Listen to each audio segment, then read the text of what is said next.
Glória a Deus. Boa noite, irmãos. Graça e paz. Irmãos, eu queria só dar um rápido aviso sobre a sala para as crianças menores. Nós tivemos uma modificação hoje em função de uma arrumação que foi feita aqui. Você já sabe, a gente está em construção e ajustando algumas coisas.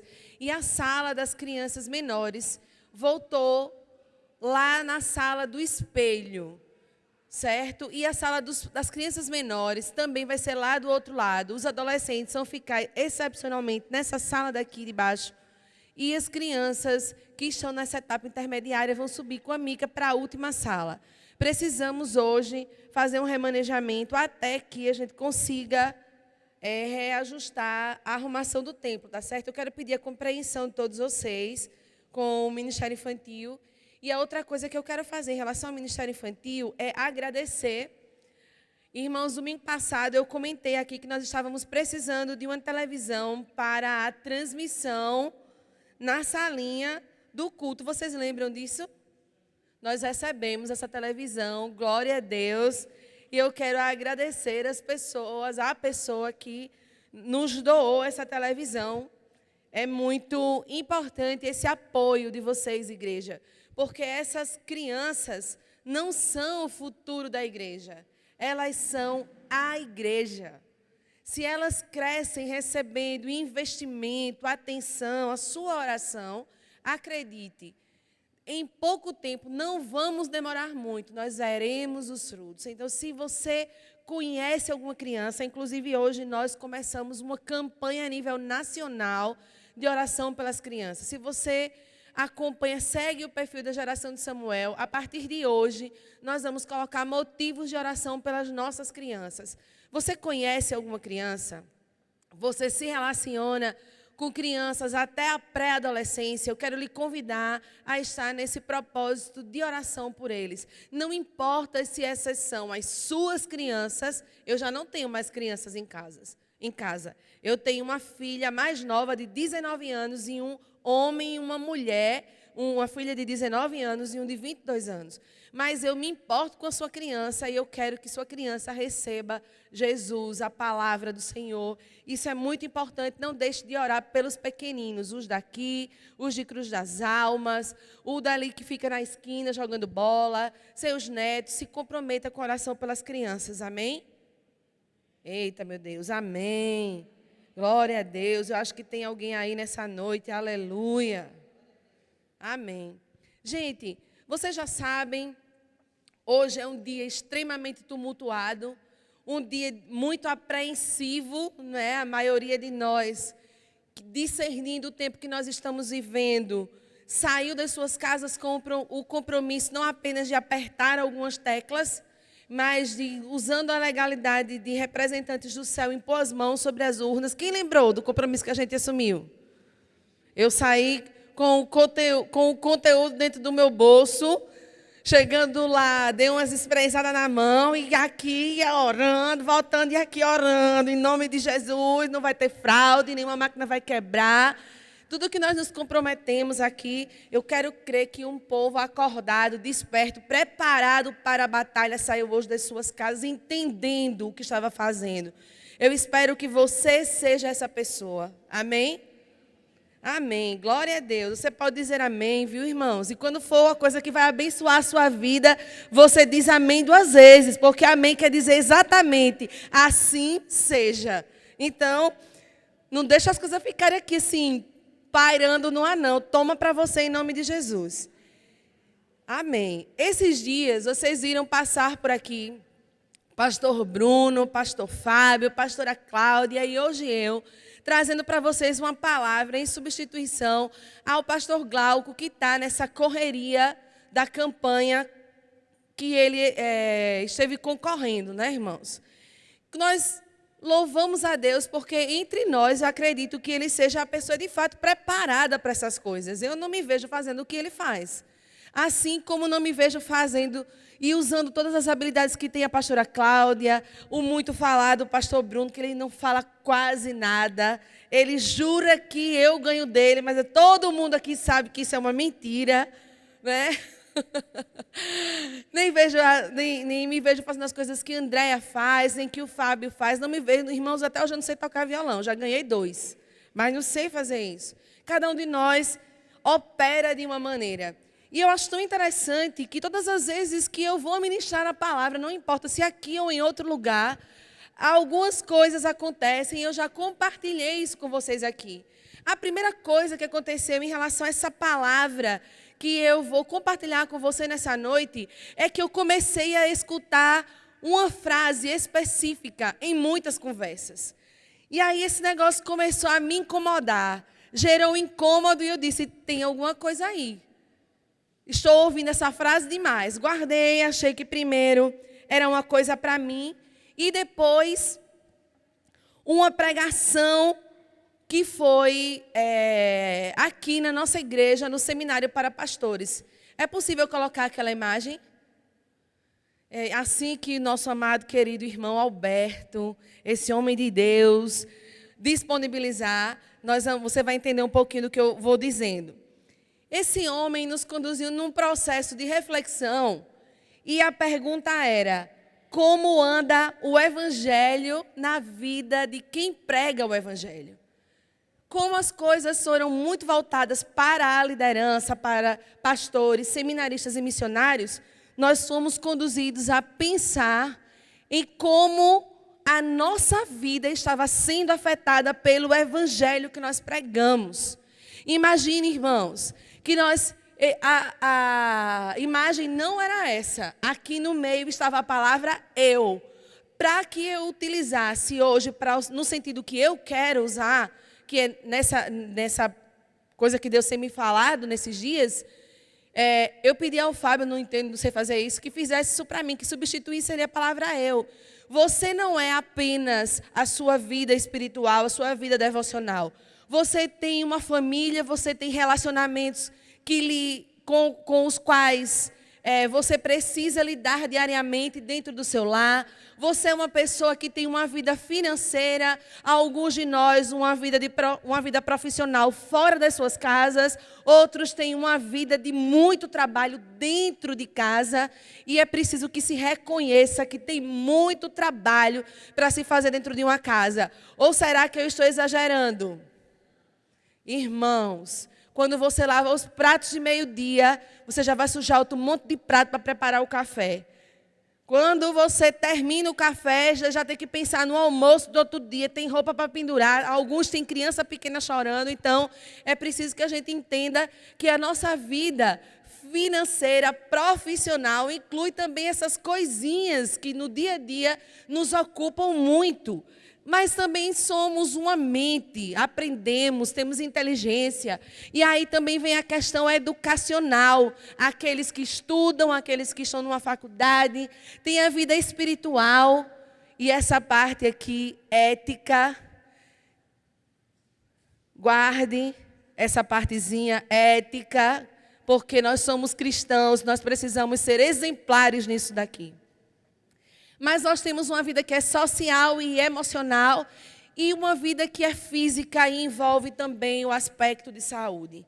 Imagine, irmãos, que nós fomos perguntados aqui como estava o evangelho que nós pregamos em relação a todas essas áreas da nossa vida. Você consegue imaginar o evangelho afetou a sua vida emocional de que maneira? O evangelho afetou a sua convivência na realização das suas tarefas diárias?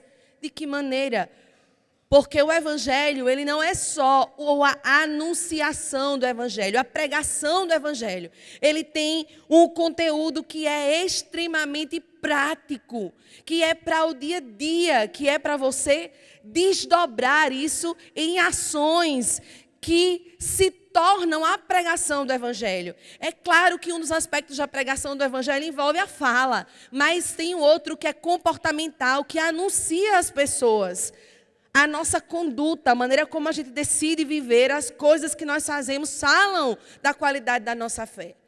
E aí, essa frase que eu escutei muitas vezes, muitas irmãos, não houve um só dia nesses últimos 45 dias 2 meses, não sei exatamente, que eu não tenha escutado essa expressão. Mas fulano não é crente?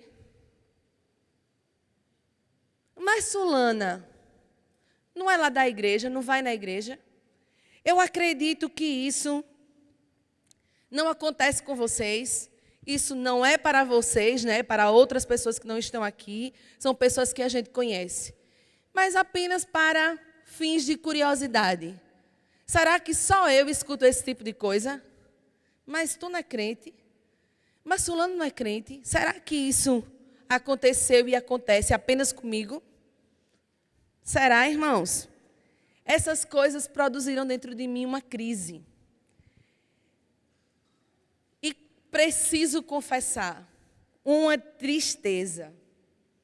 Produziram dentro do meu coração uma tristeza. A maioria de nós não lida bem com a tristeza. Quando nós estamos tristes, nós nos isolamos. E muitas vezes a gente não quer conversar com ninguém sobre isso. E a gente se entrega a emoções ainda piores do que a tristeza. Mas sabe o que a Bíblia diz em 2 Coríntios, capítulo 7, versículo 16? Que a tristeza, segundo Deus, conduz ao arrependimento. Irmãos, às vezes a gente precisa ser entristecidos, se for para nos levar a um caminho de arrependimento.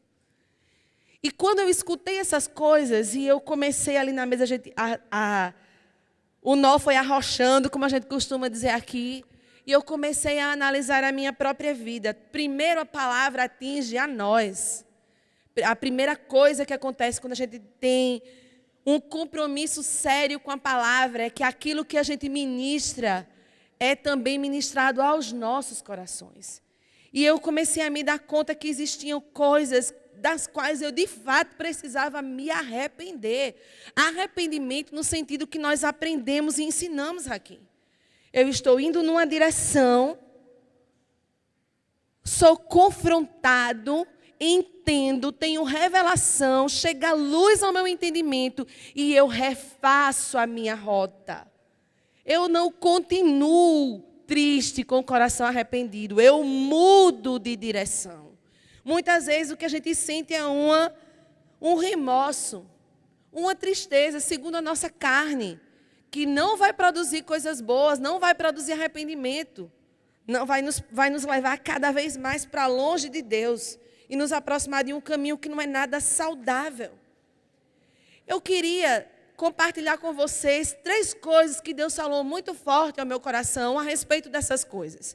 A primeira coisa que eu comecei a questionar a mim mesma. Senhor, por que nós chegamos a esse ponto? Por que a gente chegou nesse lugar em que é como se não existisse diferença entre nós e as pessoas que estão lá fora? Porque eu não sei se você sabe, nós compartilhamos aqui na rede de casais. Não existe uma grande diferença entre os números de divórcios entre os crentes e os não crentes. Não existe uma grande diferença uma diferença numérica entre pessoas que se suicidam entre os cristãos e os não cristãos. Não existe uma diferença gritante em termos de problemas na justiça, problemas com solidão, uma série de coisas, irmãos. Nós estamos andando tão perto, nós estamos tão iguais, que já não fazemos a diferença. Aquilo que foi pregado domingo, a gente já não tem a coragem de remar contra a correnteza. A gente já não tem disposição e força para expressar o nosso posicionamento e a nossa opinião. E eu não estou falando de política, eu estou falando com relação às coisas desse mundo. Irmãos, eu não sei vocês, mas eu fico surpresa quando eu leio na Bíblia que pessoas tomadas de indignação arrancaram até os cabelos, rasgaram as suas vestes, fizeram coisas que, aos olhos de todos, expressaram a tristeza do coração delas e a indignação de ver o nome do Senhor afrontado. Irmãos, essa flexibilização de que eu estou falando, ela acontece na Bíblia, lá nas cartas de Jesus, do Espírito às igrejas do Apocalipse. Fala sobre uma certa tolerância. Obrigada, meu irmão. Da tolerância com a mulher chamada Jezabel. Fala sobre a maneira de lidar, de aceitar algumas coisas no nosso meio. Você quer ver como isso tem a ver conosco? Não levante a mão, por favor. Quantos de vocês conhecem pessoas que têm a solução para o problema e a vida de todo mundo, mas a vida delas é uma bagunça? Alguém aqui conhece? Quantos de vocês conhecem pessoas que sabem fazer uso da palavra muito bem, dizem as coisas certas, usam muito bem as palavras, mas não conseguem fazer o que é certo? Na primeira oportunidade, o pau quebra, a língua toca fogo na floresta inteira e rapidinho destrói tudo. Vocês conhecem gente assim? Quantos de vocês conhecem pessoas que parecem muito boazinhas, mas que têm uma capacidade impressionante para maquinar o mal, para tramar, cheias de inveja no coração sobre aquilo que é dos outros, vivendo vidas iníquas? Parecem muito boazinhas, mas são pessoas realmente muito perigosas. Eu acho que ninguém aqui conhece pessoas assim, né? Pelo silêncio que vocês estão fazendo, eu acredito que vocês não conhecem gente assim. Mas eu, irmãos, conheço. Há quase 13 anos atrás, nós andávamos com uma pessoa que pregava o evangelho a toda criatura. Uma pessoa tomada do amor no coração por aquelas pessoas que são minoria, pelas pessoas que estavam em situação de rua, cheias do amor de Deus. Uma pessoa aparentemente cheia do amor de Deus, a quem nós chamávamos de irmão. Para resumir a história, eu sofri esse acidente, que fiquei de cadeira de rodas, passei uns dias fora de casa. Quando eu voltei, não estava a minha cadeira de balanço, o PlayStation do João Lucas, né, alguns itens de dentro de casa, e quando os instrumentos que estavam guardados na minha casa, caixas de som, equipamentos novos e caríssimos haviam desaparecido. E, para nossa surpresa, não foi um ladrão que entrou lá, foi um irmão. Isso não acontece, né? Isso não acontece. Irmãos, a verdade é que eu fiquei me perguntando o que Jesus diria a esse tipo de pessoa, porque eu falei aqui de uma pessoa que nos roubou. Ele não foi o único que nos enganou. Ele não foi a única pessoa que contou uma história muito bonita para nos fazer acreditar. Ele não foi a única pessoa que apresentou, tinha uma aparência de piedade e conseguiu nos desviar do propósito, até do propósito de Deus. Essa estratégia é antiga. Josué caiu nela. Estamos cansados, viemos de tão longe. Está vendo esse pão? Quando eu saí, ele estava bonzinho, agora ele está todo embolorado. Eu não sei vocês, mas às vezes eu tenho a impressão que aquilo que se dizia dos cristãos, que eram pessoas acima de qualquer suspeita, nós já não podemos dizer hoje. E eu, irmãos, eu lamento muito por isso. Lamento de verdade. E eu lamento mais ainda porque eu conheço o que está escrito na palavra de Deus a esse respeito.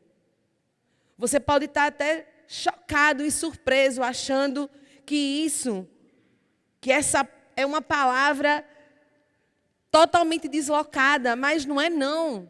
Mas não é não, porque se nós não tivermos cuidado, nós seremos esse tipo de pessoa. Anunciaremos o amor de Deus ao mundo e não provaremos o amor de Deus. Seremos capazes de dar conselhos a todo mundo, porque nós estamos aqui sentados, ouvimos e guardamos algumas coisas dentro de nós. Mas a nossa vida não foi afetada. Jesus não está no centro, equilibrando todas as coisas. Então, quando a coisa fica ruim na minha casa, eu quebro o pau e os vizinhos que me perdoem, mas eu tenho que dizer o que eu estou sentindo. Ainda que seja bradando para os quatro ventos ouvir. Irmãos, às vezes a gente vive vidas que não fazem diferença nenhuma nos lugares onde nós estamos.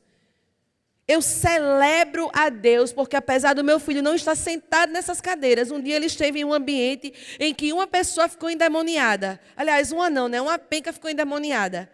E corre em um, corre em outro, corre em um, corre em outro, e o negócio não se resolvia. A primeira coisa que o João disse foi: chamem o meu pai e a minha mãe, que isso daqui se resolve rapidinho. Quem estava com ele nesse dia lembra do caos e do desespero que ficou ao redor, e ele dizendo: alguém, ligue para minha mãe e para o meu pai. Por que será que meu filho tem essa credibilidade? Alguma coisa de Deus ele vê acontecer dentro de casa, não é não? Agora você pode dizer: advogar em causa própria é muito bom. É verdade. Isso me deixa numa posição até ruim, porque fica sempre parecendo que essas coisas só acontecem em mim, comigo e na minha casa. Mas não é, irmãos. Isso não é exclusivo para nós, nem para um grupo de pessoas que vem aqui e segura esse microfone. O evangelho, a pregação mais efetiva é você fazer a diferença na sua casa, no seu trabalho, entre os seus amigos, andando na rua, que vejam Jesus em você. Essa é a pregação mais efetiva. E quando você abrir a sua boca, a sua vida respaldará a mensagem que você carrega. Você é o vaso de barro e a excelência, o poder, a mensagem que importa que o mundo ouça está dentro de você. Aleluia! É disso que eu estou falando, é de uma vida que faz a diferença na vida de outras pessoas. Como eu disse a você, viver dessa maneira não é uma coisa que aconteceu agora, que virou moda depois da pandemia. E como eu disse a vocês, eu fiquei me perguntando: meu Deus do céu, meu Deus, Senhor, o que o Senhor diria a essas pessoas? E eu queria lhe convidar para ouvir as palavras de Jesus em Marcos, no capítulo 7. Marcos capítulo 7, versículos do 1 ao 9, eu vou ler na NVI. Os fariseus e alguns dos mestres da lei, vindo de Jerusalém, reuniram-se a Jesus e viram alguns dos seus discípulos comerem com as mãos impuras, isso é, por lavar. Os fariseus e todos os judeus não comem sem lavar as mãos cerimonialmente, é um ritual deles, apegando-se assim à tradição dos líderes religiosos. Quando chegam da rua, não comem sem antes se lavarem, e observam muitas outras tradições, tais como o lavar de copos, jarros e vasilhas de metal. Então os fariseus e os mestres da lei perguntaram a Jesus: por que os seus discípulos não vivem de acordo com a tradição dos líderes religiosos, em vez de comerem o alimento com as mãos impuras?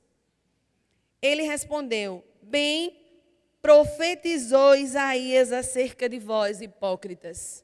Jesus não arrumou um termo menos impactante. Não ficou preocupado com a palavra que ele ia usar.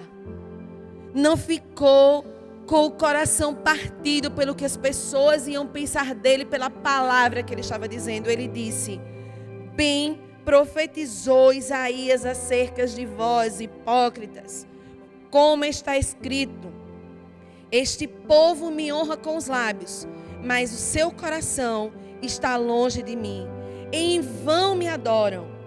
Seus ensinamentos não passam de regras ensinadas por homens. Vocês negligenciam os mandamentos de Deus e se apegam às tradições dos homens. E disse-lhes: vocês estão sempre encontrando uma boa maneira de pôr de lado os mandamentos de Deus, a fim de obedecerem as suas tradições. Essas são palavras do próprio Jesus. E aí, se você vai algumas páginas para frente e chega em Mateus, capítulo 23. Abram aí também. Vamos ler só 2 versículos, não é para lapada ser menor.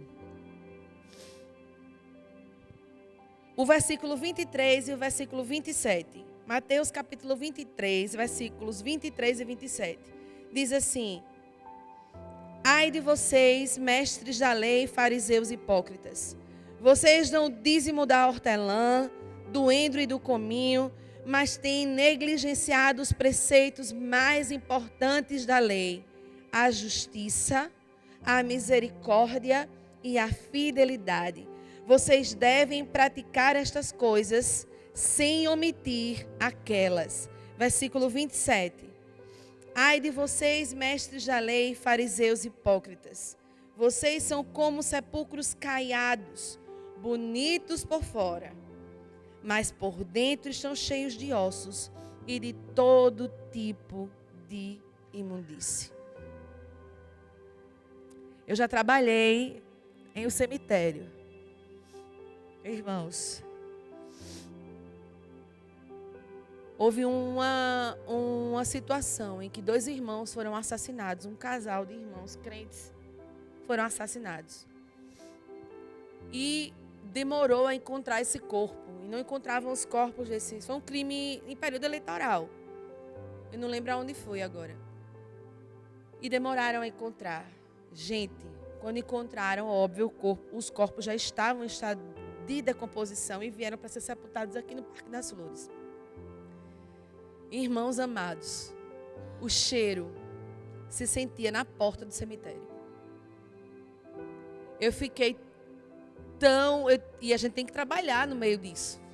Mas eu estava me sentindo tão mal, mas tão mal, que eu saí de casa, cheguei em casa, peguei um saco de lixo, tirei toda a minha roupa, coloquei dentro do saco, lavei a minha cabeça bem lavada, fui no salão, pedi para alguém lavar a minha cabeça, passar produto bem cheiroso, e levou uns dias para eu conseguir. Era psicológico, óbvio, mas eu fiquei dias com aquilo. Você não tem noção do que Jesus estava querendo dizer exatamente até você viver uma experiência como essa. O que Jesus estava dizendo: por fora, vocês têm uma aparência maravilhosa. Como você quando entra aí, não diz nunca que está em um cemitério, diz até que se abre uma cova, um sepulcro, um jazigo, como nós dizemos. Aí você tem noção do que isso significa exatamente. Essa conduta de mascarar as nossas culpas, as nossas podridões, ela não começou agora, depois da pandemia. Ela começou lá no jardim, muito tempo atrás. Quando, para esconder a sua culpa, aquele primeiro casal se vestiu, sabe de quê? De autojustificação, que é isso que aquelas folhas de figueira significam. Se não fosse a mulher, se não fosse a serpente, mas a vontade era mesmo de dizer: se não fosse você, Deus, foi você quem fez a serpente, foi você quem me deu a mulher. A autojustificação, essa atitude de dar desculpas para a nossa conduta, nos impede de uma vida de verdadeiro arrependimento, queridos. Você já parou para pensar como essa história seria se no momento em que aconteceu o pecado houvesse o arrependimento? Vamos procurar a Deus agora. Nós precisamos contar o que nós fizemos. Você já parou para pensar? Você já parou para pensar que atitude sem noção? Será que Deus não sabia o que estava acontecendo? Será que eles não conheciam o caráter de Deus? Será que eles nunca tinham conversado sobre essas coisas com Deus? Qual era a intenção do Senhor em colocá-los no jardim, em instruí-los? Era esconder pedaços importantes da história? Não, meus irmãos, isso nem passou pela cabeça do Senhor, eu tenho certeza disso. Agora preste atenção. Quando Jesus chama essas pessoas de sepulcros caiados, cuidemos para que não sejamos eu e você esse tipo de pessoa. Eu não me espanto quando eu faço alguma coisa que eu tenho certeza que deixou Jesus triste. Eu fico com muita vergonha, muita. Mas eu tenho uma convicção dentro de mim. Lidar com a minha podridão não é um problema para Jesus. Jesus mandou tirar a pedra com Lázaro 3 dias de morto. E eu sei o que 3 dias de morto produz de mau cheiro. Jesus não tem problema em lidar com as nossas podridões. Jesus não tem problema em ver aquilo que nós estamos escondendo. O problema está no meu e no seu coração, na nossa atitude. Quando a gente corre para a hipocrisia. A maioria de nós, e eu sei que não são vocês que estão sentados aqui, sou eu e as pessoas que não vieram, se refugia, busca abrigo na hipocrisia. Sabe por quê? Porque é melhor para que eu seja bem visto e aceito, que as pessoas acreditem naquilo que elas veem em mim, na minha aparência, na minha boa aparência. Mas por que será que nós temos essa atitude? Quando você olha para o seu próprio coração, por que você vive dessa forma? Por que você tem vergonha de expor quem você é quando você falha, de pedir socorro, de mostrar que você está precisando de ajuda? Por que será que a gente tem esse tipo de atitude? Deixa eu lhe falar. Aquilo que eu acredito e aquilo que me faz ter esse tipo de atitude. Porque, como eu disse, essa palavra, antes de ministrar o seu coração, passou primeiro pelo meu. A minha motivação para esse tipo de atitude é a vergonha. Vergonha de que você me veja como eu sou de verdade. Porque Deus já sabe, né? Quem eu sou. A peça lorde que eu sou. Aí eu digo lá em casa, quando certos assuntos acontecem, eu digo, mas Deus não dá asa à cobra. Me referindo a mim mesma. Irmãos, escutem. Nós temos vergonha que as pessoas nos vejam como nós somos.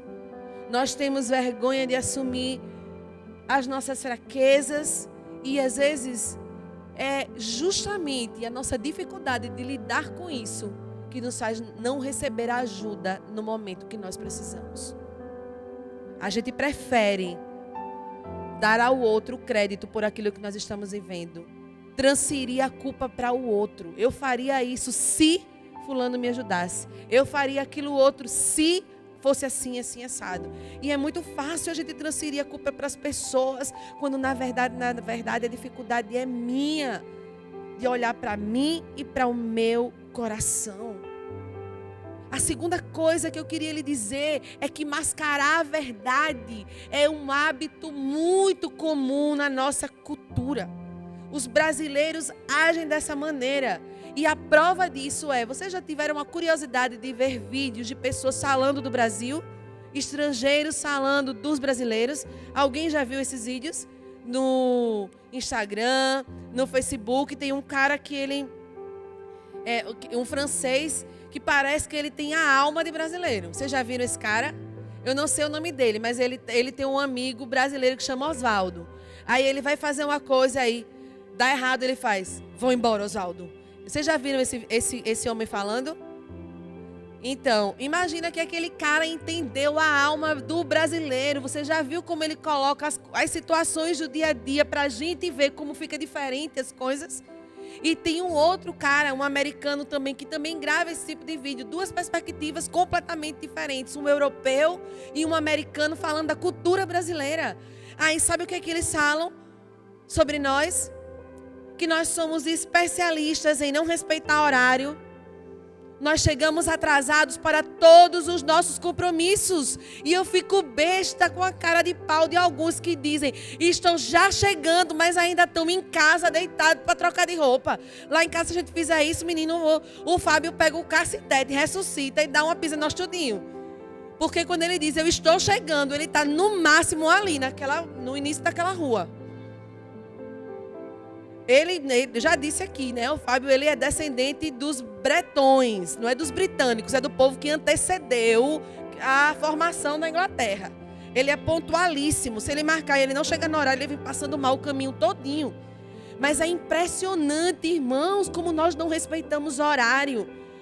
A outra coisa que eu vi muito nesses vídeos é que nós, brasileiros, assumimos compromissos que nós não vamos honrar. Estou organizando um chá de bebê.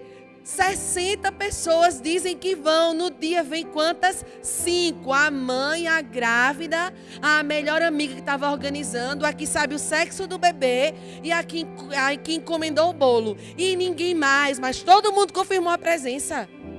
Meu Deus, a gente acha graça disso, mas isso é o que nós somos. E essa é um tipo de máscara da verdade. E a outra coisa que se fala em todos os lugares sobre os brasileiros é que nós gostamos de ostentar. A gente gosta de aparentar coisas lindas e maravilhosas e coisas que nós não somos. Sabe o que é que isso diz? Isso diz que nós somos uma cultura de meias verdades. E para que você não ache que isso é uma coisa muito longe de acontecer conosco, eu quero compartilhar então com você 2 testemunhos sobre a minha pessoa. Vocês já sabem, eu perdi os meus pais muito cedo. Quando eu perdi os meus pais, a minha avó perdeu um filho e o meu avô. A minha tia perdeu um irmão. Como foi uma coisa trágica, foram os 2. As minhas 2 famílias estavam vivendo períodos de luto bastante conturbado. Eu também estava vivendo um período de luto. Mas eu não deixei de ir para a escola por uma opção pessoal. Eu não queria ficar remoendo aquilo. Só que tem uma coisa, todo mundo teve uma grande tolerância. Isso aconteceu em agosto e setembro, então os meses seguintes, todo mundo meio que menos a professora de matemática, flexibilizou o trabalho, se eu não entregasse no dia, se eu faltasse a prova. Todo mundo teve uma paciência gigante para nos ajudar a concluir a série que nós estávamos cursando. No ano seguinte, também nós somos muito cuidadas, mas eu entrei no ensino médio. Já tinham se passado quase 2 anos. Aí sabe o que eu queria? Aquela tolerância dos 2 anos, eu queria que tivesse se estendido para o ensino médio. Então, chegava o dia de entregar o trabalho, eu tive tempo, eu tinha um recurso para fazer, mas eu fiz? Não. Porque eu chego lá, digo que não estava bem e vou ter mais uma vez a tolerância, vou esticar o prazo para todo mundo entregar. Todo mundo entregava, menos eu. Até que eu encontrei alguém que me fez olhar para a minha conduta com outros olhos. E aí eu percebi que o que eu estava fazendo não era certo. No primeiro momento parecia perfeitamente justificável e explicável. Mas, sabe a natureza do meu próprio coração? Em algum momento ela se manifestou ali. Eu estava tirando vantagem daquela situação, contando meias verdades. Outra coisa que aconteceu comigo já adulta, entendendo muito bem o que eu estava fazendo, é que o meu avô me proibia de ir à igreja e voltar tarde. E eu fazia um programa no rádio, irmãos. Você não sabe disso, mas eu fazia um programa missionário no rádio. Tinha informações para dar toda sexta-feira, em contato com muitos missionários. E eu ia com o Fábio, aí era que meu avô não deixava mesmo. Aí o pastor foi lá, conversou com ele, olha, eu preciso da Érica, a Érica me ajuda, atende os telefones, como eu tinha feito um curso de telefonista. Eu sabia operar o maquinário, queria que vocês deixassem, eu me responsabilizo. Quando terminar o culto, nós vamos, de lá eu trago, o programa terminava meia-noite. Eu ia chegar em casa mais ou menos 1h da manhã. Aí meu avô, muito a contragosto, liberou. Só que acontece que nas Assembleias de Deus existe um remanejamento de pastores. E o meu pastor foi para São Miguel. Só que eu não contei para o meu avô e para a minha avó. Eu dizia, vou para a igreja, vá com Deus. Mas sabe onde era a igreja? 30 quilômetros no mínimo para frente. São Miguel, eu ia para o culto em São Miguel. Se acontecesse qualquer coisa, as pessoas iam bater na Assembleia de Deus do Pinheiro. E eu estava na Assembleia de Deus em São Miguel dos Campos. Fiz isso, ó, por muitos anos, e a minha consciência nem doía, porque eu estava indo para a igreja. Nem doía quando eu vim entender que o que eu estava fazendo era errado. Meu Deus do céu, foi preciso Deus sacudir os meus cimentos, como a gente diz. Irmãos, é tão fácil, é tão comum acontecer isso, de você contar meias verdades para que você não seja impedido de fazer uma coisa que você quer. É tão fácil você contar uma meia verdade para que a sua história fique mais bonitinha, para que você omita a presença do outro. É tão fácil fazer isso. Eu fiz isso por muitos anos e quando eu fui confrontada por Deus, a primeira coisa que Deus me fez lembrar foi que eu não era a vítima. Que sim, foi triste tudo que me aconteceu, mas essa não era uma prisão perpétua que eu escolhia permanecer ou sair dela.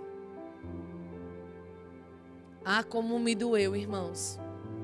Foi uma vergonha para mim. Foi uma vergonha para mim estar diante do Deus eterno e admitir que eu era uma mentirosa. Porque dizer meias verdades é contar uma mentira completa. E se tem uma coisa, irmãos, a que a Bíblia atribui a paternidade do diabo, ele não é pai de nada, mas da mentira ele é. Então a gente não pode ter parte nenhuma com isso. Houve um momento na história de Israel em que haviam tantas coisas escondidas, tantas coisas erradas, tanta podridão em Israel e nas nações ao redor, que em Naum, no capítulo 3, o versículo 5, o Senhor diz que vai levantar a saia das nações. O que você acha que Deus estava querendo dizer com essa expressão levantar as saias? Você está me vendo aqui de vestido. Se alguém resolve levantar a minha saia, o que vocês que estão sentados aí vão ver? Não vai ser a coisa mais linda do mundo, acredite. Acredite em mim. O que será que Deus estava querendo dizer quando Ele disse que levantaria a saia das nações? Sabe o que Deus estava querendo dizer? Que Ele ia acabar com os segredos. Ele estava dizendo que as mentiras seriam expostas. O que Deus estava querendo dizer é que aquilo que era considerado os arquivos secretos seriam abertos. E aquilo que estava em trevas e em escuridão seria trazido à luz. Por que, irmãos, que o Senhor faria tal coisa? Por que o Senhor traria à luz todas essas coisas? Deixa eu lhe falar com muita franqueza, porque essa é a única maneira de tratar. Essa é a única maneira de tratar. Lembrem de Davi e Natã. Davi foi confrontado. Diferente de Adão e Eva, ele não deu desculpas. Ele olhou para ele e ele disse: pequei contra ti somente pratiquei o mal que tanto reprovas. Portanto, justa é a tua sentença e incontestável ao julgar-me a condenação. Está lá no Salmo 51, versículo 4. Ele não disse: a culpa é do fulano, a culpa é da Beltrana, a culpa é daquele acidente que levou a vida dos meus pais, a culpa é porque eu não tenho um computador, a culpa é porque fulano não fez isso por mim, é porque eu não tenho aquilo, é porque fulano fez aquilo outro. Ele disse: pequei contra ti. E somente contra ti. Ele não atribuiu culpa a mais ninguém. Ele olhou para ele, para o coração dele, para a conduta que ele vinha tendo, diagnosticando esse problema. Nessa reflexão desses últimos dias, eu me preocupei com essa esfera da responsabilidade, da culpa que é pessoal. Eu já falei isso aqui algumas vezes. Todo pecado tem uma natureza que é pessoal, mas uma consequência que é coletiva. Ou você acha que aquilo que você faz em secreto não afeta todo o corpo? Ou você acha que a sua desistência, a sua rebeldia, as coisas que você decide fazer por sua conta não afetam todo o corpo? Irmãos, escute. A responsabilidade, a culpa é individual, mas a consequência é coletiva. Lembra de Acã? Foi ele quem pecou. Mas todos foram paralisados, perderam batalhas, houve mortes. As consequências pagamos coletivamente. Mas preste atenção. Talvez, como eu disse, diagnosticando, tentando entender por que nós nos comportamos dessa maneira como congregação. aqueles que não vieram, né? Porque aqui a gente não tem gente assim. Eu comecei a pensar, Deus, será que a culpa é nossa como corpo pastoral que não temos ensinado a verdade? Eu fiquei pensando sobre isso porque em uma das coisas que foi falada aqui, o pastor disse uma expressão: nós pagamos o preço como líderes por aquilo que nós não ensinamos. E eu comecei a pensar, Senhor, será que fomos nós que não ensinamos nesses 12 anos a verdade? Será que fomos nós, Senhor, que não nos dedicamos o suficiente em pregar aquilo que seria vacina, remédio, cura, que faria diferença na vida dos nossos irmãos? Eu, sinceramente, puxei a sardinha para a minha brasa, para colocar no meu crédito o erro e eu me arrepender. Mas escute, se nós até agora ensinamos o evangelho, a verdade, a palavra da verdade, e essa palavra não penetrou nessas camadas que nós colocamos aqui, do seu coração e da sua vida, ao ponto de impactar o seu caráter, a sua vida profissional e emocional, as suas amizades e os seus relacionamentos. Se nós não pregamos a verdade, então a culpa é nossa e eu vou conversar. Pelo menos eu estou disposta a me ajoelhar aqui e clamar a Deus por todos aqueles que estão vivendo esse tipo de vida que não faz diferença nenhuma nesse mundo. Vou assumir a culpa, inclusive, diante do Senhor. Acredita na minha conta, Senhor, a vida de todos aqueles que estão em erro por minha culpa. Mas Deus, se o que nós temos ensinado, aquilo com que nós desgastamos as nossas vidas, é a verdade, e aquilo que nós temos feito realmente é agradável ao Senhor, tem alguma coisa de errado. E essa precisa ser uma noite de arrependimento. Eu vou deixar que você analise. Se a culpa for nossa, estou aqui, pode vir com o meu coração aberto, nós vamos conversar e eu vou pedir perdão, vamos orar e vamos caminhar, crescer e fazer a diferença nesse mundo. Mas, se você nessa noite analisar a sua vida e se perguntar, o que a minha vida anuncia? A todos que estão ao meu redor, o que a minha vida está anunciando? O que é que as pessoas ao meu redor estão enxergando em mim? As suas ações correspondem ao que você fala, ao que você declara, ao que você prega? Uma vez, alguns anos atrás, nós estávamos pensando lá no outro templo o que nós íamos comer, lá no primeiro. E o Rodrigo era recém-casado com a Leca. E o Fábio disse, vamos comer, não me lembro nem o quê. A Leca teve um tempo que ela só queria comer um passaporte que tinha ali. E toda vez que a gente dizia, vamos sair, ela falava desse passaporte. Lembra? Eu esqueci até o nome do homem agora. E aí, pedi. Aí a gente, todas as vezes o Fábio disse, vamos que eu pago. Eu nunca esqueci disso. Aí a pessoa que estava com a gente disse assim, vamos, Rodrigo, o pastor vai pagar. Aí o Rodrigo respondeu, cara, eu não vou justamente por isso, porque é o pastor que vai pagar. Eu só vou sair com o pastor agora, quando eu puder pagar o dele. Você lembra disso? Mas eu lembro. Essa frasezinha, eu fiquei pensativa. Não são poucas as pessoas, irmãos, quando a gente se propõe a pagar alguma coisa, agem dessa maneira. Elas não estão nem aí, o dinheiro não é delas. Ou vocês nunca ouviram isso? Quebrou, estou nem aí, não é meu? Quebrou. É de Deus. Como se o que é de Deus a gente pudesse tratar de qualquer maneira. Mas às vezes a gente tem esse tipo de conduta. E aí a questão é, o que é que as pessoas enxergam em você?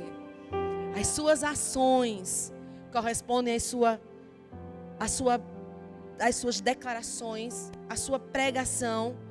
Porque se você, depois dessas perguntas que eu estou lhe fazendo, de como está a sua vida, como é que está o evangelho, esse evangelho poderoso que você carrega, como é que ele está sendo anunciado às pessoas ao seu redor, se ao olhar para você, você entender que a responsabilidade pode até ser parte minha, mas você tem um percentual de responsabilidade nela, nessa culpa, eu queria lhe dizer, eu tenho uma mensagem da parte de Deus para você. Quando eu estava pensando sobre essas coisas, eu queria lhe dizer que as dívidas negociadas, essa foi a palavra que Deus colocou no meu coração. E eu tenho tanta convicção disso. Dívidas negociadas, nem o SPC tem direito de cobrar. Aquilo que você vai diante de Deus para tratar e negociar, a Bíblia diz, aquele que confessa o seu pecado e deixa, alcança misericórdia. Davi disse, bem-aventurado o homem cujo pecado é perdoado e cuja transgressão é coberta. Se depois de tudo que você ouviu até aqui, eu tenho certeza que nada disso que você ouviu até aqui foi fácil. Eu queria que você viesse até Jesus. Não sei, se você quiser vir aqui, fique livre. Se você quiser se ajoelhar aí, fique livre. Se você quiser ir lá para trás, fique livre. Eu queria lhe convidar a ir até Jesus. Não importa se você, como eu, nasceu em um lar evangélico e numa igreja permaneceu até hoje, ou se você conhece Jesus só há alguns meses. O convite não está restrito. Todos, sem exceção, precisamos encontrar Jesus de uma maneira mas tão radical. Ter um encontro tão traumático com Jesus. Que a gente saia como Jacó saiu daquele vale. Eita, não vou nem dizer isso, porque vai que apareça alguém mancando e a culpa seja minha, né? Além de manca, eu dizer um negócio desse sobre o povo. Você saia com uma marca, é melhor. Quando isso acontecer, acredite, você não vai nunca mais ser o mesmo. Maria foi diante de Jesus e quebrou um vaso. E deixou ali a preciosidade dela, mas ela descobriu a fonte de sentido para a vida dela. A mulher samaritana encontrou Jesus e descobriu o maior amor do mundo, aquele que preencheria a vida dela para sempre. Pedro, Tiago, André, João, não encontraram só um barquinho, eles encontraram a razão, o propósito da vida deles e mudaram a vida de multidões. Todas as vezes que nós encontramos Jesus, nós saímos radicalmente diferentes. Não somos iguais. Ou nós somos impactados por essa presença, ou como o jovem rico, nós somos ofendidos e entristecidos. Irmãos, não dá mais para viver a mesma vida que nós vivíamos antes de tudo isso nos acontecer como humanidade. Existe uma crise ao nosso redor. Talvez você não tenha percebido, mas existe uma crise. Para você ter uma ideia, 2 milhões de libras esterlinas foram destinadas para tratar um sentimento de solidão que assola a Itália. 46% dos italianos se sentem sozinhos. Criou-se o Ministério da Solidão. E tem um ministro para cuidar disso. Você acha que não existe uma crise ao nosso redor? Acorde, por favor. Finalizando, eu queria lhe convidar a abrir a Bíblia em Efésios. No capítulo 4, cadê o pedregulho?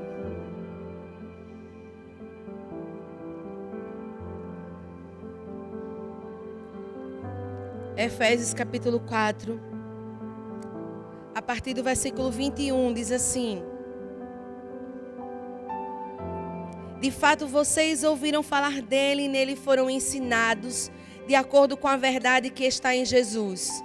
Quanto à antiga maneira de viver, vocês foram ensinados a despir-se do velho homem, que se corrompe por desejos enganosos, a serem renovados no modo de pensar e a revestir-se do novo homem, criado para ser semelhante a Deus em justiça e em santidade proveniente da verdade. Portanto, cada um de vocês deve abandonar a mentira e falar a verdade ao seu próximo, pois todos somos membros de um mesmo corpo. Quando vocês ficarem irados, não pequem, apaziguem a ira antes que o sol se ponha e não deem lugar ao diabo. O que furtava, não furte mais. Se converta. Mas ele também dá um novo modo de vida. Antes trabalhe, fazendo algo de útil com as mãos, para que tenha o que repartir com quem estiver em necessidade. Nenhuma palavra torpe saia da boca de vocês, mas apenas a que for útil para edificar os outros, conforme a necessidade, para que conceda graça aos que ouvem. Não entristeçam o Espírito Santo de Deus, com o qual vocês foram selados para o dia da redenção.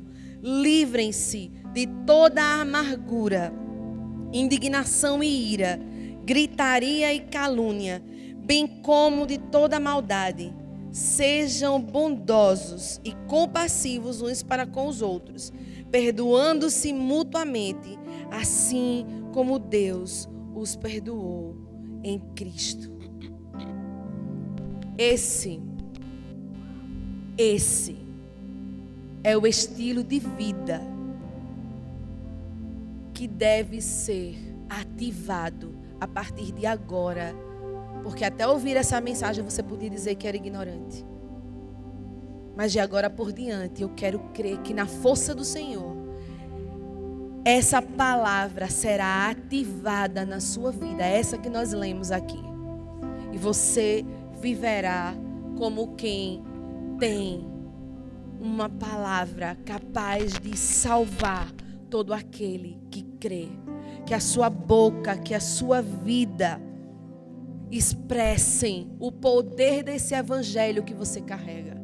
Que Jesus seja trazido para o lugar onde ele deve estar, no centro da sua vida, em primeiro lugar, para que todas as coisas sejam colocadas em ordem, no devido lugar. Isso é impossível com boas ferramentas administrativas, com processo de coaching, com treinamento, com mentoria. Esse nível de organização você só vai provar e viver quando Jesus estiver no lugar que lhe é devido, no centro da sua vida. Nós fomos chamados para ser sal. E a Bíblia fala sobre o papel do sal, para viver um estilo diferente. Mas a maioria de nós tem vivido vidas como se nós fôssemos copos de água com açúcar. Injeções de soro. Para que serve, Ellen, uma injeção de soro? Para quê? Para nada. Mas se chegar alguém muito desesperado lá, tendo um ataque de ansiedade, e ficar caracterizado isso, sabe o que eles fazem? Enchem uma injeçãozinha com soro. E apenas para que você se acalme, eles vão lá e aplicam. O mesmo que se dá aos hipocondríacos, comprimidinhos de açúcar, servem para quê?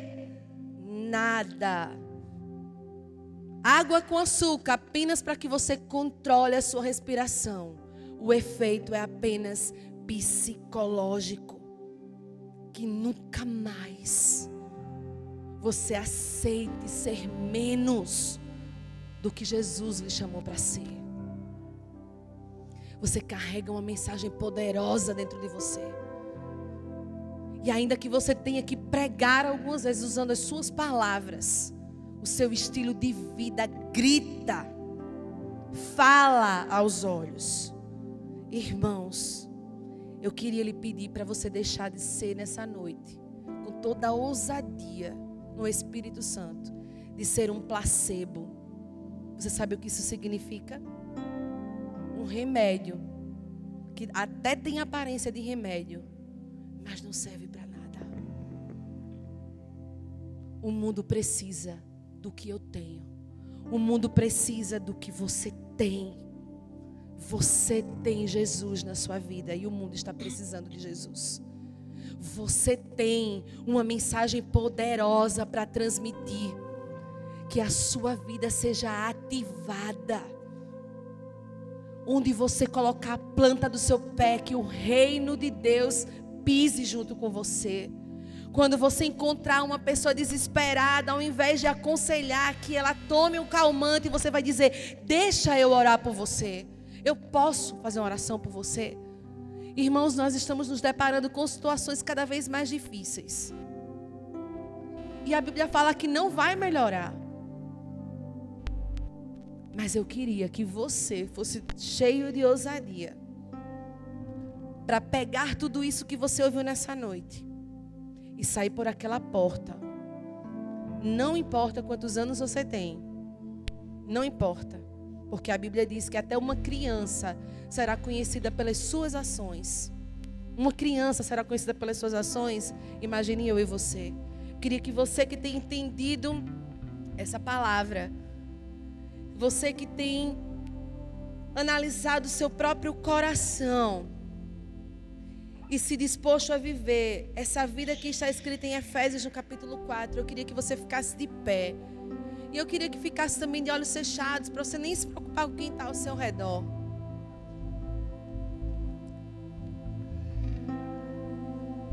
Porque eu queria fazer uma oração nessa noite. Mas eu não queria fazer essa oração sem te dar a oportunidade de você primeiro analisar seu próprio coração e orar também. Então, Pedro, se você puder cantar uma canção, é o tempo que a gente pensa direitinho em tudo que ouviu e a gente ora em seguida, amém? Renova-me, Senhor Jesus. Já não quero ser igual.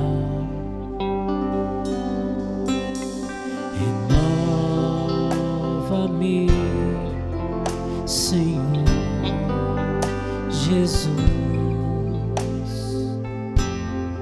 Põe em mim teu coração, porque tudo que há dentro de mim necessita ser mudado, Senhor, porque tudo que há dentro do meu coração necessita mais de ti.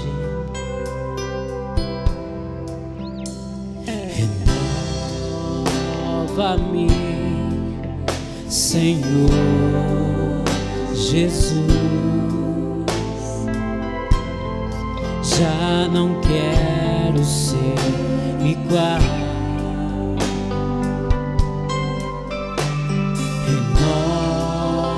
Renova-me, Senhor Jesus. Põe em mim teu coração,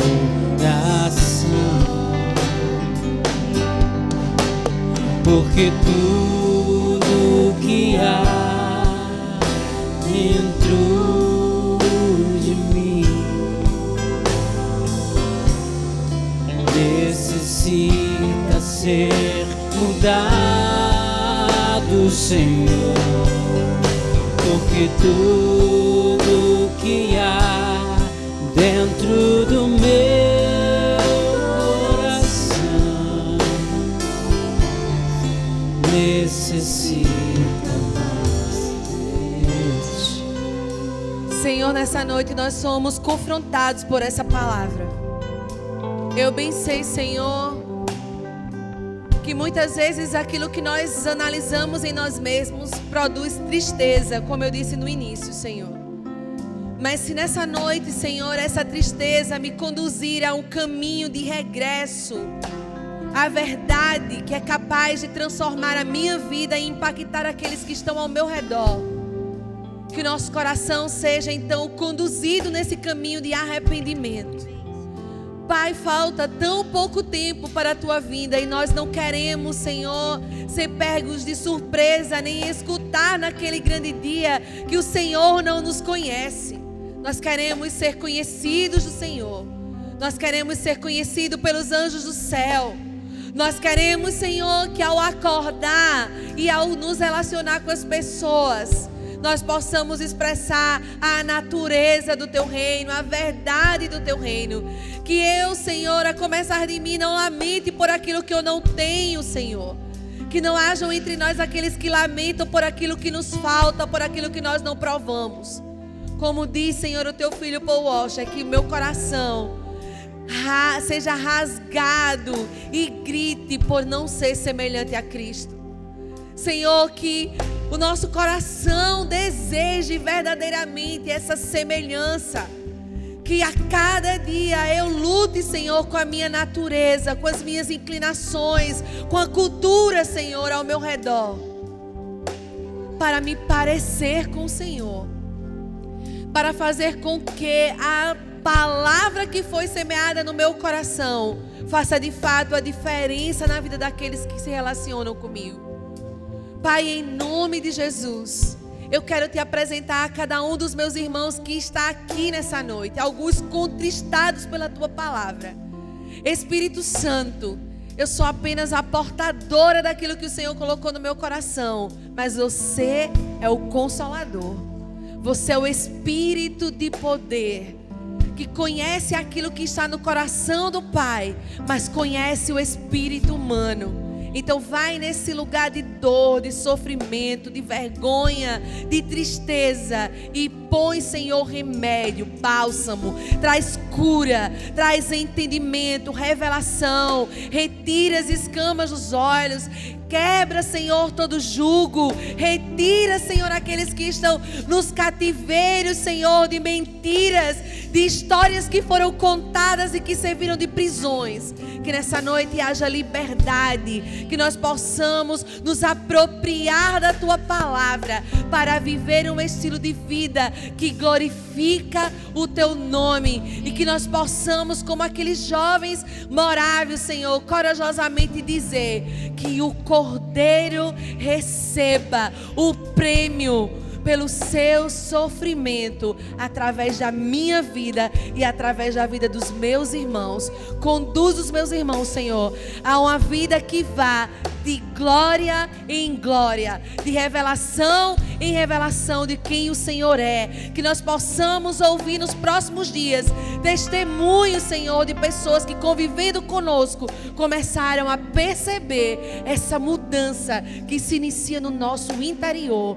Que nós sejamos uma igreja relevante, não apenas por causa deste instituto aqui ao lado, ou da vida, Senhor, dedicada do pastor Glauco, ou do nosso protagonismo, mas que as pessoas possam dizer: naquela igreja está a presença do Senhor. Quando esse povo anda entre nós, o Senhor caminha conosco. Que, Senhor, as pessoas vejam, sintam, percebam a Tua presença e nós façamos a diferença por onde quer que o Senhor nos leve. Eu oro e abençoo os meus irmãos em nome de Jesus. Amém, amém, aleluia.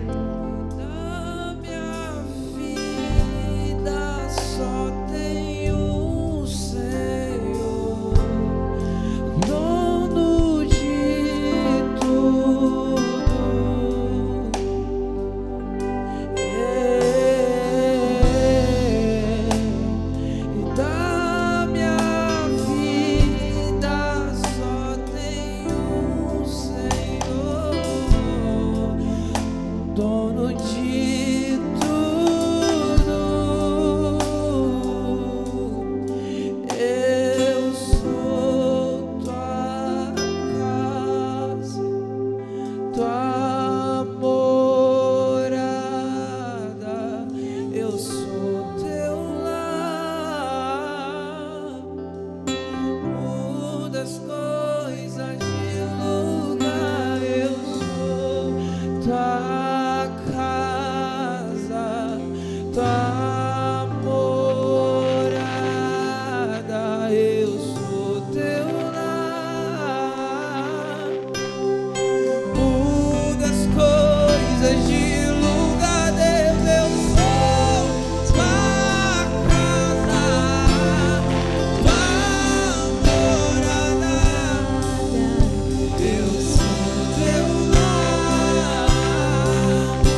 És